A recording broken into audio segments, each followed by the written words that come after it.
Got a 2008 Mazda Tribute. Customer called me out stating that car would not start after it shut off.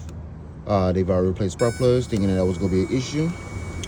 Checked everything else. We have oil under the car for some odd reason. Tried to crank it up. It sounds horrible. Test is cylinder 1 already. I'm going to retest it here in a second. This is cylinder 4. Compression is decent. And then cylinder 1. Now we have cylinder 1 attached. There we go. And nothing. We got cylinder 2.